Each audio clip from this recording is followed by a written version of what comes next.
oficial de parte de la Secretaría Académica.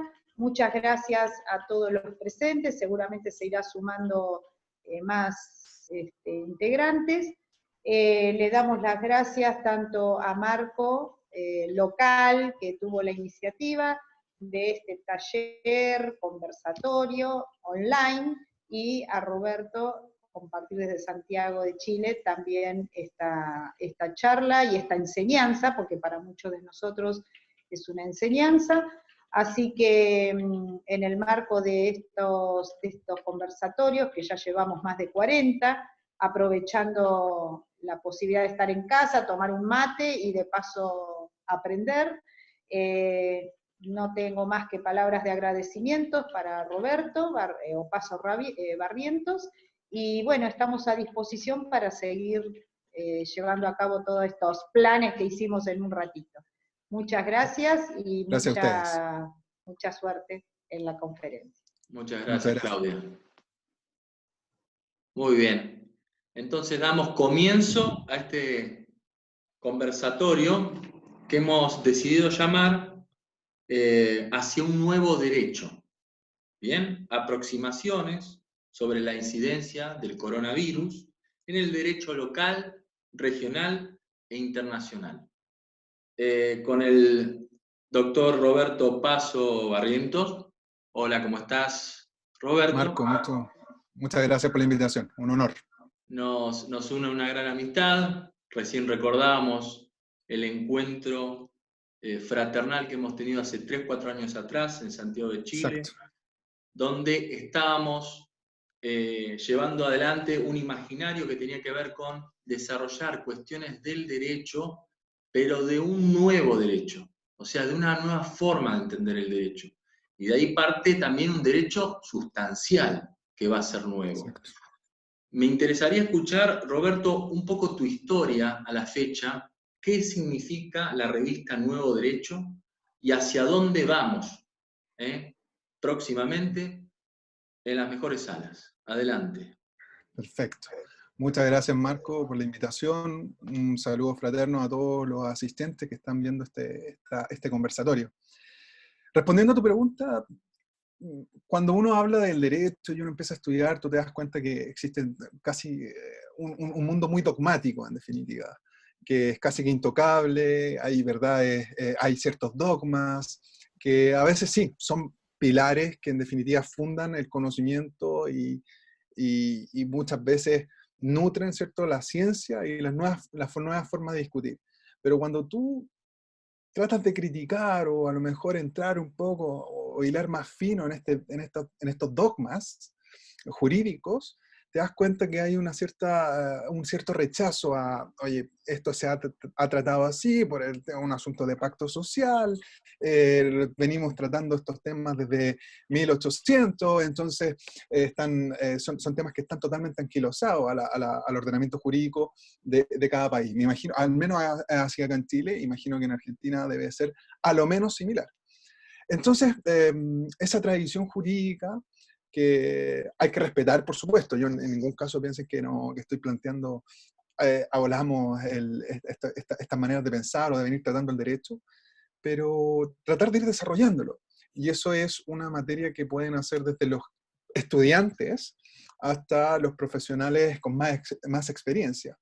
Y en definitiva eso es parte del nuevo derecho, es un activismo jurídico, un activismo que trata de ver, perfecto, aquí entre estas dos posturas que son antagonistas en tribunales, ¿cierto?, en los libros, están estas funciones, estos temas más eclécticos, que es una combinación entre uno y otro. Hay más cabida para otras formas de ver el derecho, pensando en que hay circunstancias que en los tiempos actuales, ya sea la pandemia o movilizaciones sociales, exigen, ¿cierto?, de la clase política, que en definitiva son los que legislan y hacen el cuerpo armado, ¿cierto?, legal, que en definitiva nosotros estamos llamados a interpretar. Y justamente en esa interpretación es donde nosotros tenemos que entrar a generar nuevo conocimiento, nuevas discusiones y, en definitiva, un nuevo derecho. Perfecto. Dentro de los asistentes a la charla tenemos profesionales del derecho, propiamente dicho, gente que está colegiada, son profesionales, son abogados en el Colegio de Mar del Plata, en Argentina. Vamos a geolocalizarnos. A su vez, estudiantes de la Facultad de Derecho, del Seminario de Argumentación Jurídica, muchos de ellos, agradecemos la asistencia de todos, a integrantes del grupo de investigación en argumentación jurídica. Roberto, te comento, ya podés empezar a grabar la conversación, el conversatorio. Perfecto, sí. Aparece recording, ya está grabando. Perfecto. Muchas gracias. Bien, entonces, a todos los que asisten hoy a esta charla, agradecemos muchísimo. Como dijo la doctora Oviedo, que dio la presentación a esta charla, estamos frente a una situación particular, ¿bien? Porque estamos hablando de un nuevo derecho de muchos profesionales o gente que está por terminar la carrera y va a iniciar este camino, que puede ser, como decía Roberto, un camino que se rige por ciertas tradiciones, por cierta rigidez, o puede optarse por un nuevo derecho. Por ejemplo, están las plataformas virtuales que han dado vida a muchas relaciones como esta, ¿no? La que se plantea en una revista como Nuevo Derecho. ¿Nos podés contar un poco de qué se trata el proyecto Nuevo Derecho? Sí, ningún problema. Nuevo Derecho nace el año 2013, nace como un proyecto de un grupo de profesionales de la Universidad Central acá de Chile, justamente tratando de ver y generar nuevo contenido.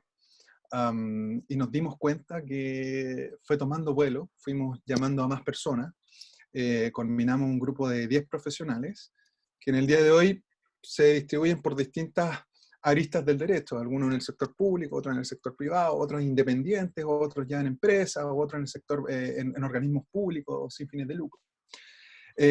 Ante eso, en definitiva, tú te das cuenta que, con esto quiero decir que hay un montón de esferas alrededor del derecho, propiamente de la profesión activa, que están interesados en generar una nueva forma de pensar. Pero esa nueva forma de pensar, la verdad es que no tiene una validez si es que tú no la transmites, no la publicas y no la difundes. Nosotros con Nuevo Derecho no solamente estamos hablando de que queremos generar un nuevo derecho, sino que además creemos en la libertad de generar y difundir nuevo conocimiento. No solamente creamos, sino que también nos preocupamos de difundir. Y en ese sentido no tratamos de cerrar las puertas. Muchas veces las revistas que están ya indexadas, que llevan muchos años en el rubro, sobre todo regional, latinoamericano, se ponen muy estrictos. Y es verdad, tienes que tener un cierto grado ¿cómo se llama?, de formalidad, pero no está al alcance del estudiante, no está al alcance del profesional que a lo mejor por una causa, un proceso judicial específico se dio cuenta que esto se puede dar vuelta, se puede pensar de otra manera y que le va bien en el tribunal. Entonces, al final quieres redactarlo, quieres compartirlo, y justamente a eso va. Y la revista hoy día, claro, es www.nuevoderecho.cl. Estamos ahí trabajando, hoy día estamos en un proceso de indexación muy necesario porque queremos empezar a hacer artículos ya más académicos de manera internacional, y estamos en eso justamente. Y como te comentaba al principio, hay algo que nos une a Argentina con Nuevo Derecho, más allá de tu aporte, Marco, es que esa necesidad de generar nuevas maneras de pensar el derecho. A mí personalmente me ha tocado mucho estudiar el tema de la responsabilidad precontractual, una materia que acá, al menos en Chile, no está tan tratada profundamente. Está todo en la teoría, hay mucho de la responsabilidad, solamente es contractual, extracontractual, pero la precontractual como que todavía no, pareciera que no hay un consenso de los dogmáticos que comentaba al principio como para asentar bases. Entonces, justamente debo ser uno de los pocos en el país que hemos escrito respecto a la responsabilidad precontractual, y eso de hecho, como anécdota, no está como para el currículum tampoco, pero en una demanda bien bullada acá en Chile, resulta que ese artículo fue mencionado, ¿cierto?, en la demanda de Sampaoli, el ex DT de la selección chilena, contra la Asociación Nacional de Fútbol. Qué Entonces, lujo, acá de Chile. Sí, pues entonces, claro, entonces tú te das cuenta, sí, entonces tú te das cuenta que de algo tan básico, de una idea de dar vuelta a la idea de formas de pensar el mundo legal, mundo jurídico, tú puedas contribuir real y efectivamente a esto. Ahora, otro paso que queremos dar es un derecho en fácil, porque una cosa es el derecho para el abogado, pero también el derecho para la persona común y corriente. Tratar de hacer esa bajada, que también es parte de este nuevo derecho. Que el nuevo derecho en definitiva no sea un pedestal al cual yo llego, sino que el derecho sea el que llega a la gente. Y esa forma de pensar, ese concepto, es el que nos ha llevado y nos ha motivado para trabajar en una revista de divulgación científica, por así decirlo, pero también con una arista más social y que en definitiva entendiendo que no se llega al derecho, sino que el derecho llega a la gente. Perfecto. Es que me quedo con esta última parte que decías, conexión del derecho con la gente. Qué importante es la democratización del conocimiento, y en el caso de nuestro campo de estudio y de trabajo, el del derecho, ¿no? Es no solo asistencia legal, sino de información, ¿no? Son cuestiones que obviamente van cambiando con las coyunturas. Estamos hablando inevitablemente, si hablamos de coyuntura, del coronavirus, entre otras, pero no quería dejar pasar una noticia que llegó a mis manos en el día de hoy, y creo que tuvo lugar en el día de ayer. Un juzgado de familia de Santiago ordenó la inscripción para que una niña tenga 2 madres. Esto es una situación, una inscripción histórica, ¿no? Sí. Entonces, cómo van cambiando las concepciones del derecho es una realidad, sea por la coyuntura o la propuesta de uno inmediata. Exacto. Sí, mira, esa noticia nos pilló a todos un poco desprevenido. No obstante, yo soy amigo de Juan Enrique Pi, que es el abogado que llevó esa causa, que dio una vuelta bien rara, porque tú por lo general cuando tú te vas a estos derechos, quiero ejemplificar que en lo simple está la clave de muchas cosas. Resulta que Juan Enrique lo que hizo con esta pareja se fue a la Corte de Apelaciones, después Corte Suprema, y trató de ingresar por el Tribunal Constitucional, ¿cierto? Para hacer este reconocimiento de que en definitiva este niño, o sea, que esta familia, que está compuesta por 2 madres, era una familia común y corriente, cosa que yo también creo, pero la concepción legal positivista dice que el matrimonio o la familia hay padre y madre, o sea, hombre y mujer. Entonces, si te va a la interpretación estrictamente positivista, no tendría lugar, y así lo dijo la Corte de Apelaciones, la Corte Suprema y obviamente el Tribunal Constitucional. El asunto es que la solución se vio en tribunales ordinarios, en estos tribunales de familia, como una acción de reconocimiento de filiación, que es un trámite muy simple, o sea, es mucho más simple que irse a la Corte de Apelaciones o irse a la Corte Suprema para ir a debatir principios constitucionales, internacionales y de derechos humanos.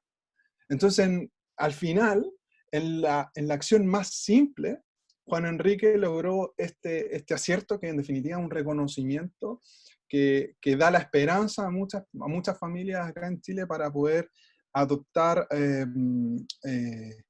a un niño o niña. Ahora, el asunto es que en Chile no trabajamos como en el common law, sino que en definitiva el caso se ve caso a caso. ¿Ya? O sea, no sienta tanto un precedente, porque en definitiva, si cae en otro tribunal distinto, vamos a estar al criterio de ese tribunal. Pero sin duda, claro, el asunto que se genera la esperanza, ¿cierto? Que en definitiva va generando un derrotero que debiese ser más amplio para el futuro.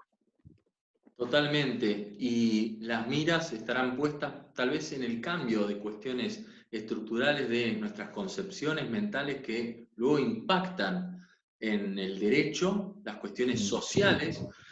Otra cuestión que me llamó mucho la atención, no solo cambian las decisiones, las resoluciones judiciales, las normativas, también empieza a pensarse tal vez otros tipos de organismos que puedan interactuar con la justicia. En este caso me llamó la atención una comisión que nace a partir del coronavirus, en el control de recuento de las muertes que se están produciendo en Chile. Esta comisión se está aprobando, está en proceso de aprobación. ¿Estás al tanto de esto? Mira, la verdad es que ese tema es sumamente polémico acá en Chile porque hay cifras que claro, depende mucho de qué es lo que... El acta de defunción de muchas personas es COVID-19, sin perjuicio de que hay otras personas que tuvieron a lo mejor un paro cardiorrespiratorio, que no necesariamente tiene que ver con el coronavirus, pero resulta que esa persona estuvo hace una semana en contacto, que ya falleció, estuvo hace una semana en contacto con alguien que tuvo coronavirus. Entonces ahí hay un tema de criterio que incluso no está tan aceptado por la OMS. De hecho, el ministro de Ciencia y Tecnología, que es un ministerio recientemente estrenado acá en el país, hace esa prevención de que van a cambiar el protocolo de fallecidos, que hoy día, de hecho, por primera vez, son 192 fallecidos, el día de hoy se registran, lo cual es un aumento considerable, pero sigue habiendo una tasa de mortalidad en el país de 1.1%, que no es por mirar en menos en absoluto, es sumamente grave y es sumamente triste, pero se van haciendo en definitiva una proporción de un criterio que responde a un nuevo organismo que tú dices que va cambiando los mecanismos de conteo, no tanto de mortalidad, sino que además de gente que contagiada. Sí, es llamativo la cantidad de fallecidos en este conteo con relación a nuestro país, por ejemplo, porque sabemos de lo vasto de un territorio y de otro, y esto llama muchísimo la atención, los números y las leyes que van naciendo a partir de todo este contexto, esta situación. Por ejemplo, en Chile nace la posibilidad de una aplicación de una ley de portabilidad financiera, la cual ahora se está desarrollando en estos días en Argentina a través de ayudas a las empresas, créditos, financiación, impacto en las ayudas con respecto a las tarjetas de crédito, a las cuentas corrientes, ¿sí? Entonces, como bien decíamos, aparece un nuevo contexto, un nuevo derecho lo acompaña, porque hay una necesidad. ¿Bien? Exacto. Pero bueno, son cifras alarmantes. A nosotros nos llama también la atención esta distancia importante con respecto a lo territorial, ¿no? Sé que muchos de quienes están conectados en estos momentos tienen preguntas para el doctor Roberto. Los invito a ver quién está dispuesta a comenzar con esta serie de preguntas. Les comento, porque algunos se conectan recientemente, hacemos un conversatorio donde todos proponemos una pregunta y participamos. ¿Hay alguno de ustedes que esté interesado en hacer alguna pregunta? Bien, Joaquín, vamos a habilitarte. Adelante, Joaquín. ¿Cómo estás? Joaquín integra el grupo de argumentación jurídica que hoy mencionamos, de la Facultad de Derecho. ¿Qué tal? Buenas tardes, Roberto. Bueno, buenas tardes, Marco. Primero, gracias por la gran idea de conversar un poco, ¿no? Con colegas del otro lado de la cordillera, que me parece espectacular. Y después, Roberto, vos empezaste hablando de algo que me quedé pensando, de cómo se empiezan a cuestionar, era uno de los objetivos de la revista que están planteando, el tema de los dogmas y cómo se cuestionan, se busca por ahí modificarlos, lo difícil que puede ser a veces ir contra esas estructuras que ya están tan establecidas y sólidas. Y pensaba, viendo un poco las noticias de esto último, que por ahí las noticias sobre todo anteriores a la pandemia, aunque estas también de la pandemia, de la reciente conflictividad social o cuestionamientos al sistema por ahí económico, social, jurídico chileno, donde pareciera que están en conflicto la esfera de lo público, o al menos así lo veo yo desde aquí, ¿no? Con la esfera de lo privado. ¿Cómo ven eso? ¿Es un tema en Chile? ¿Lo están trabajando? Sí, Joaquín, muchas gracias por tu pregunta. Aquí en Chile siempre ha habido un problema muy grave con lo público versus lo privado. El público piensa que lo privado es el demonio mismo, y mientras que lo privado mira como que lo público nos da el ancho para solucionar las problemáticas. Cuando en realidad ese no es el conflicto, porque lo público muchas veces se nutre de lo privado, y lo privado muchas veces, no siempre, muchas veces, tiene un fin público. Entonces, esta falsa dicotomía de que lo público siempre está en choque con lo privado, la verdad es que genera estos conflictos. Conflictos que, sí, sinceramente, pienso que son producto de los temas políticos acá en Chile. O sea, nosotros vivimos una dictadura a partir de 1973, que terminó en 1989, ¿cierto? Que ahí, entre comillas, volvió a la democracia, y digo entre comillas porque sí, volvió, pero al final tú te vas dando cuenta que hay sistemas que te tienen amarrado, y no ha sido tan justo para todos. De hecho, muchas de las protestas que nacieron el 18 de octubre nacen de una frase que dicen: estos 30 años que han pasado desde esta vuelta a la democracia, la verdad es que no se ha hecho mucho, más allá de haber derrocado con un lápiz y un papel, con un voto me refiero, a un dictador. Pero entonces, claro, hay una pugna muy grande entre la izquierda y la derecha. La derecha acá en Chile está muy asociada al mundo privado, y en tanto la izquierda quiere un Estado y un sector público mucho más grande. Y justamente en Chile se ha tratado de ver eso. Yo personalmente creo que hoy día el sistema en Chile tiene muchas falencias que yo creo que son subsanables en la medida de que haya voluntad política.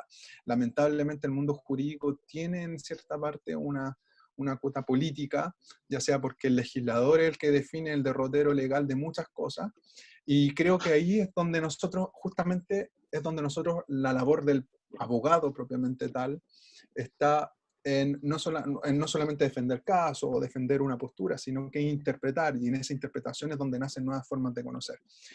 Y por supuesto, es un tema que hoy día, yo no sé si el gobierno de Sebastián Piñera esté muy abocado, por la urgencia que hay de solucionar esos problemas, pero no sé si por un tema de voluntad. Yo creo que eso lo vamos a ver con muchos años más. Es que hoy día hay urgencia, y efectivamente hay asuntos que en Chile no se han zanjado. El tema de la desigualdad social, que creo que eso es lo que más afecta en el país. O sea, el que acá, que es rico, gana como en lo que gana un rico en Alemania, pero en definitiva el que es pobre es igual de pobre que alguien en África. Entonces, esa distinción, esa diferencia, genera muchas veces que haya una rabia contenida, de que en definitiva hay una clase media que cuando el Estado entra y ayuda a la persona que en definitiva vive en este límite de pobreza, la clase media queda desprotegida porque no alcanzan todas las soluciones a ese segmento social. Pero sinceramente yo creo que no es un tema que se va a solucionar hoy día en plena pandemia. Creo que se han hecho muchos esfuerzos, sí, se han hecho muchos esfuerzos. Chile es un país mucho mejor que hace 30 años, sí, sí lo es. Incluso yo creo que hace 10 años Chile empezó a mejorar mucho más. Pero en ese mejorar mucho más se han visto un grupo muy favorecido, un grupo pequeño muy favorecido en desmedro de otro. Y es justamente eso es lo que se está viviendo. Yo creo que hoy día hay un tema de más, aquí en Chile, de discusión más filosófica entre lo que es el liberalismo, por así decirlo, contra las personas más dogmáticas de que están, cierto, que quieren más neoliberalismo, y otras que quieren más Estado. Pero en definitiva, ninguno de los dos en estos años, porque en estos 30 años desde vuelta de la democracia hemos tenido, tanto ha estado el socialismo acá en Chile, la socialdemocracia, mejor dicho, con Michelle Bachelet, Ricardo Lagos, y después la derecha, con Sebastián Piñera. Entonces, ambos han tenido las posibilidades, pero en una y otra siempre se ha visto perjudicados las mismas personas de siempre. Y como te digo, si esas cosas no se solucionaron en 30 años, mucho menos va a pasar en un periodo de crisis. Y ahí es donde se extiende un poco la solución que nosotros podemos dar. Tratar de generar nuevos conocimientos, generar nuevas interpretaciones. A veces en los periodos de crisis es cuando uno encuentra realmente las soluciones.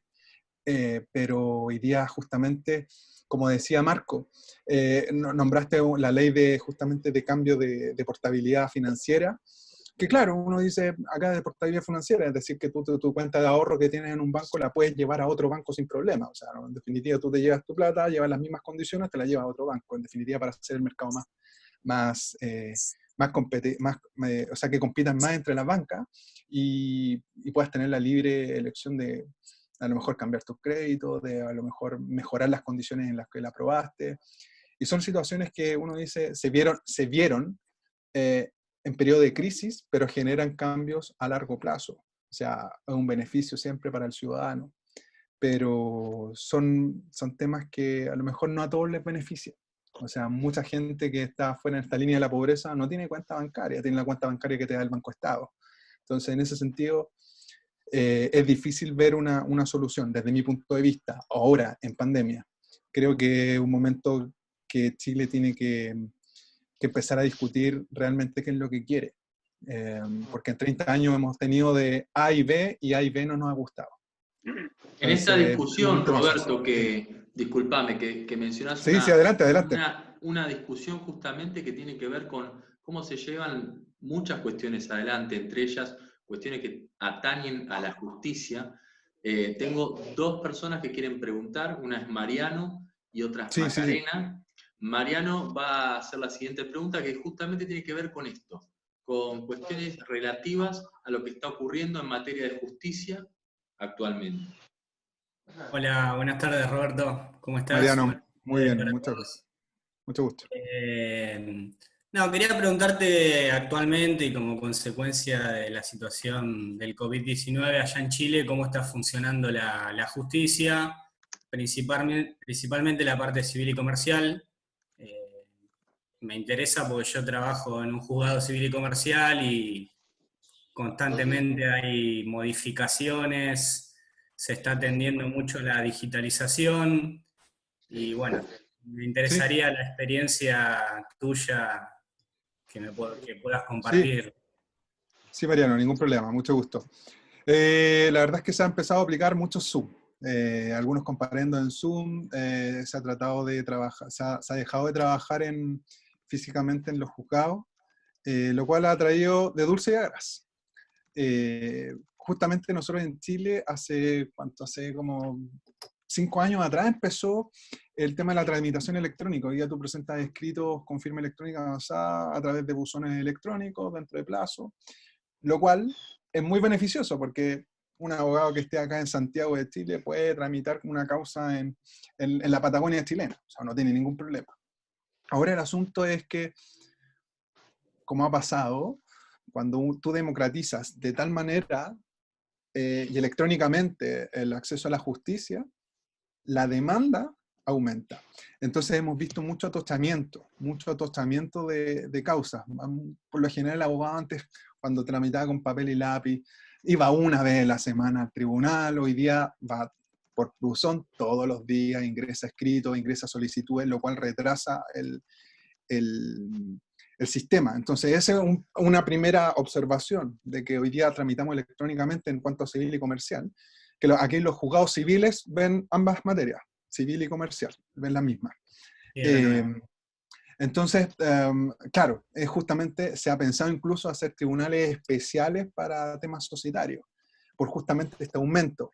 De hecho, son asuntos que, el tema de pandemia, que la pandemia nos ha adelantado en la parte de la evolución normal que nosotros estábamos apuntando. Decíamos, no, aquí 10 años más, todo va a ser virtual, vamos a poder tramitar, vamos a tener comparendos por videocámara, no vamos a tener ningún problema, pero resulta que hoy día en pandemia nos tomaron,